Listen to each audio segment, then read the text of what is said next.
What's up YouTube? Leon here, and today I'm gonna be playing some Dead Rising. And Dead Rising is a pretty crazy game in a lot of ways. At least for me it is. So this is Dead Rising 1 on the PC, Dead Rising Remastered I think is what they call it. And I did play this game on the 360. Not when it first came out. I played it at a cousin's place for a while and I really enjoyed it. But I don't think I've ever actually owned it. I borrowed it from friends, I think, and I played it. Mister. And I played it all the way through, what is it, like overtime mode and everything. I didn't get all the achievements, especially the super ridiculous ones. So Fantastic. Yeah. I never fully... I don't think I ever fully completed this game, like all the achievements. Just certain achievements were ridiculous, like the kill, 54,000 zombies or something like that. And the 7-day survivor achievements are too ridiculous for me. Come on, follow me, follow me. And I don't think I saved all the survivors as well. In this game, it's freakishly difficult to do that. Oh my gosh. I can't even tell when they're close enough to be saved. Come on, old lady. Yeah. So yeah, Dead Rising is an open world sandbox-ish type game with timed elements, so doing timed quests and leveling up your character. Max level is 50, I think. Oh no, you can't hit things while you talk to Otis? Jesus, that's how long it's been since I've played this. But yeah, it's a very Japanese game. It's built with a very Japanese mindset to it. So there's a lot of hit stun when you hit things. There's like the freeze frame whenever you hit things in a Japanese game. And it does it a lot in this. You'll see when I start killing some zombies. Kinda. I've covered wars, you know. There's the famous line. Alright, so here's the main quest line that you have to do to get overtime mode, which is endgame. I assume it's endgame. And from my experiences, do the main quest as quick as possible before trying anything else. Because if you don't do the main quest, you can't get overtime mode, and you can't do nothing. Oh god. I need to remember how to play this. So if you're seeing this, I don't know if it's gonna show up in the recording, but every time I hit a zombie, it like freeze frames on hit. That's a hit confirm. It's not because the engine's lagging. It's on purpose that they put a hit stun or freeze frame when hitting a zombie. It's really weird seeing it in this game because in Dead Rising 2 and 3, they totally took that up. I don't know if that's something I really liked. I kind of like the hit stun effect. It gives more impact to the hits. And over here is the best healing item in the game. We're gonna need some of these. I don't think I need the chocolate anymore. And here's the famous katana on this little awning. I don't know why it's there, it's just there.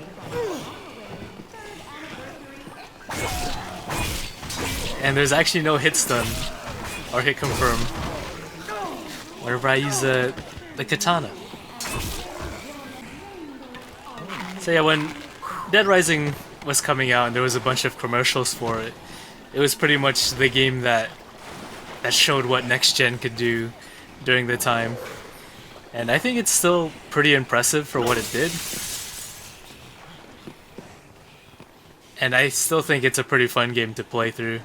It's a lot more simpler than its sequels, but that's why I kind of like it.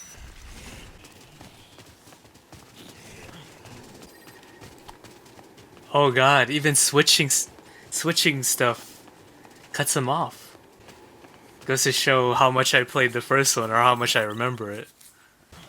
So yeah, as I've said before, this game is time-based, so every bit of time counts, especially in this version, or in this game. In the sequels, you can probably do the majority of quests and still be able to beat the game from level 1. But I remember having problems in this game, and I had to grind for a while before restarting the game and being able to beat the main quest, but we'll see. We'll see how difficult this game is. Stop! Get off!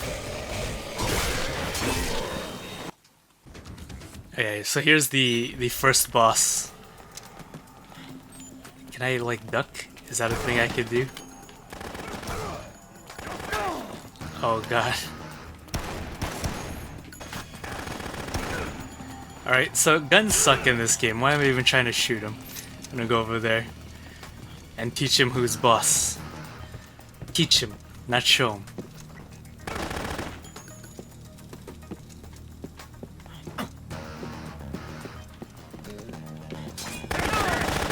Stop.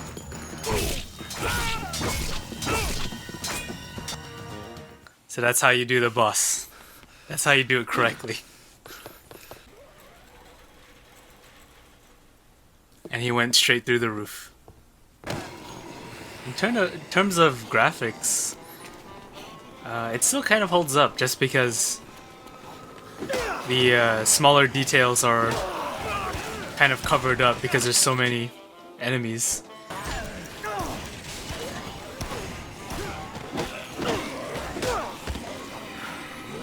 It's still an alright looking game. It's not as groundbreaking as it used to be. But then again, this game is like, how many years old now? I don't know. Probably, maybe almost 10 years old. It's kind of crazy.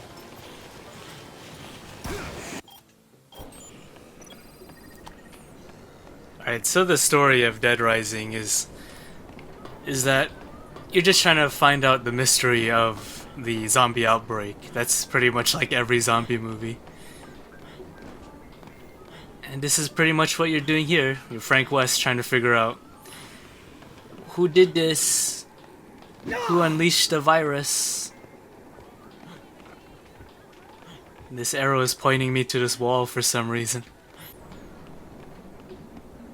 I do remember one thing that I really hated when I played this back then was the loading times. The loading times themselves weren't too bad, but there were so many of them that made it unbearable. Just a lot of loading screens. And with the PC version, the loading screens are still there, but they're so short. It doesn't really matter.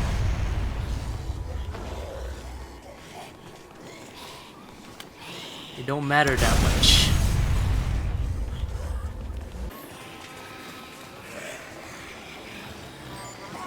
Even like looking at your quest doesn't pause the game, which is something I'm not very used to. And playing any of the sequels makes this feel so archaic, but at the same time, it gives this game a lot of charm compared to Dead Rising 2 or 3. I think like with what everyone thinks, that 3 is pretty soulless compared to 1 and 2. I do like two, but it's hard for me to choose a favorite Dead Rising. I think each one has their own kind of merit to them. Right now I'm trying to remember how much I liked this game. I'm not too sure if I really enjoyed it or I just played it a lot because it was the only game I had.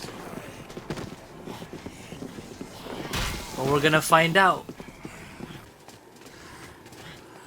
One thing that attracted a lot of people to this game was probably the way the game presents itself, like as a sandbox zombie killing or zombie survival simulator.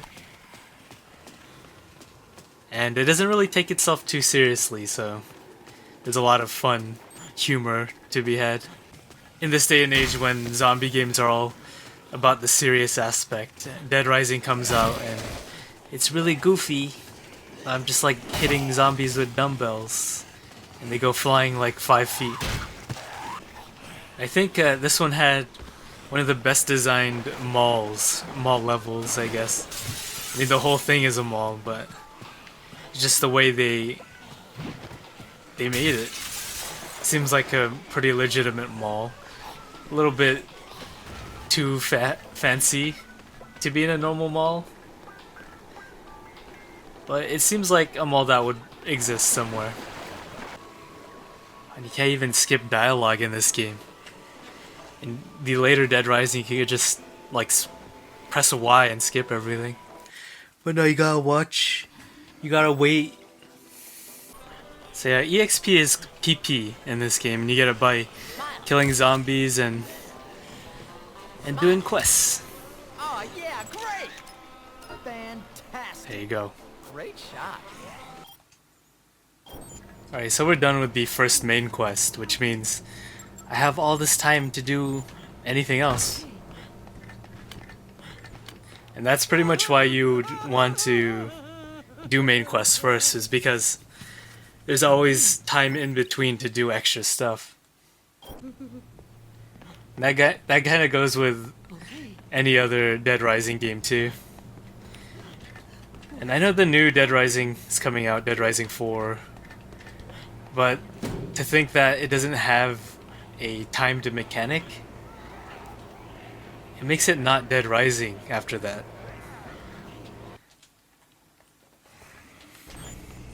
Sure, you can still have all the quirkiness of Dead Rising in it, but there's, I think, part of the experience is to have the stress of time, and without that, it kind of falls limp, in my opinion.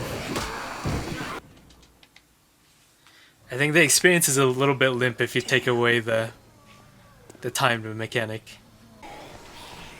So there's actually a few tricks that I still remember. There's a certain boss that drops a specific weapon, and if you combine that weapon with 2 magazines, that weapon will last you for a very good chunk of time. And not only that, that weapon keeps respawning there, so I can constantly refresh that weapon if I wanted to. So I'm gonna try to do that if I remember where he is. I remember this being very revolutionary. Just the amount of models on screen at once was just impressive during the time. And now, with Dead Rising and its sequels, this kind of feels a little limp compared to that. It's still kind of impressive for a historical piece, but now it's just kind of limp. Pretty meh. Oh yeah, this is a thing I could do. This was kind of like the start of combining, I think. So you can have like a hot pan.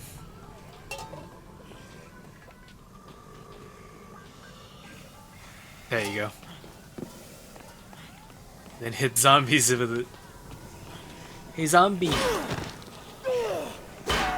It's hot! And I get 100 PP for that.